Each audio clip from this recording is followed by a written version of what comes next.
Now the story that is captivating Connecticut, the nation, and in fact the world, the disappearance of Jennifer Dulos. With us here today is former prosecutor and defense attorney Ryan McGuigan. Ryan, thanks for being with us here on the program. Good morning. And I look back at the 27 years that I've covered Connecticut, and I can't remember a case like this that has captivated people's attention so much. Why is that? Why? Because it's a bloody collar case, and the one that I could possibly mention to you or refresh your recollection is the wood chipper case, and that captivated people's observation because which is so it's divorce, which a lot of people have experience with. About 50% of our marriages end up in divorce, and people when they're getting divorced they have a lot of emotions and they run high, and when they're not checked, these are the things that can happen. So it's close to home for people. So I think that's why it fascinates people so much. And also, when they see outwardly that there's a family that has 5 children together, they assume that there must have been a lot of love there. And so they're just wondering what could possibly have happened to lead to this. Let's put on your prosecutor hat for just a moment here. So right now, as of the taping of this program, they have not found Jennifer Dulos' body. There's no witness that says that he did this. Correct. How does a prosecutor go forward in this case? With this case, apparently from what they did yesterday, that's how I would have assumed that the case would have gone down, which is they meet with the girlfriend and they meet with her and they essentially say one of two things. We can charge you with being an accessory after the fact, or we can charge you with being a co-conspirator in a murder. One way you'll be getting 60 years, and the other way you'll be getting 20 or less, 15 or less, excuse me. And which would you like?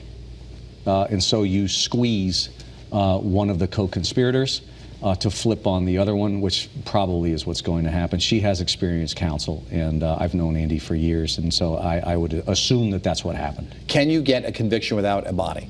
Well, you're going to need at least either a body, or you're going to need a probate court to declare the person dead, one or the other. So you will need, you don't need the full body. It appears tragically and horrifically that this was a dismemberment case.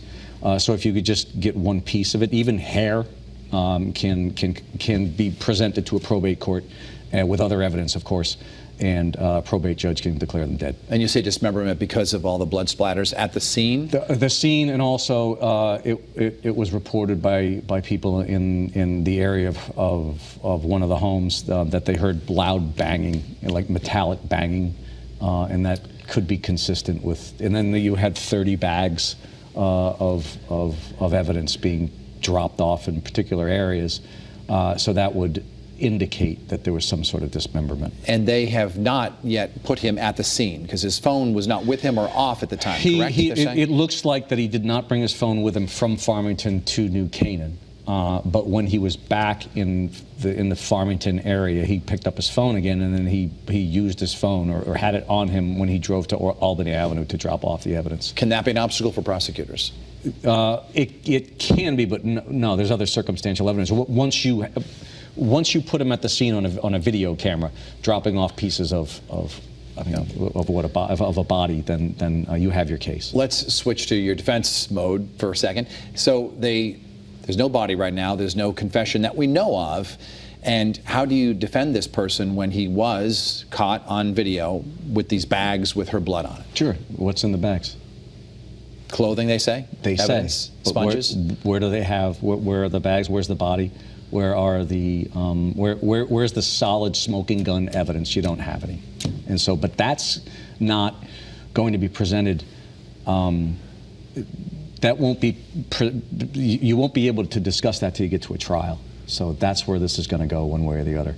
So in terms of the sponges to clean up blood, he doesn't have to take the stand, obviously. No, he doesn't. And the evidence speaks for itself, and okay, well, I understand that, and there's not much cross-examination outside of the collection of the evidence, but there's going to be so much of it. But you say, okay, well, there's a lot of blood, there's a lot of material that show that there was a cleanup, but there isn't any evidence that shows that there was a murder, and you don't have, by the way, a body. Walk us through, because, love is a powerful thing, and this mistress, Michelle Traconis, obviously was defending him by not cooperating at the very beginning.